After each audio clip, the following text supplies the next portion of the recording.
इस वक्त सिंध और बलूचिस्तान के बेशतर हिस्से तूफानी बारिशों के बाद सैलाब की लपेट में हैं। लोग बेसो-सामानी की हालत में पड़े हैं, अपने घर और मवेशी खो चुके हैं और फसलें तबाह हो चुकी हैं।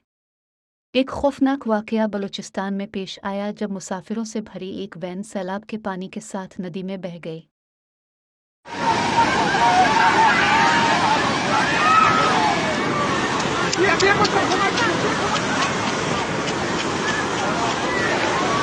بچه‌ها دعا کنن بچه‌ها دعا کنن بچه‌ها هیچ کاری از دست ما بر نمیاد هیچ کار از دست ما بر نمیاد بچه‌ها Please like and share this video. Subscribe this YouTube channel. And to read more news on Bulletin Observer, please visit bulletinobserver.com.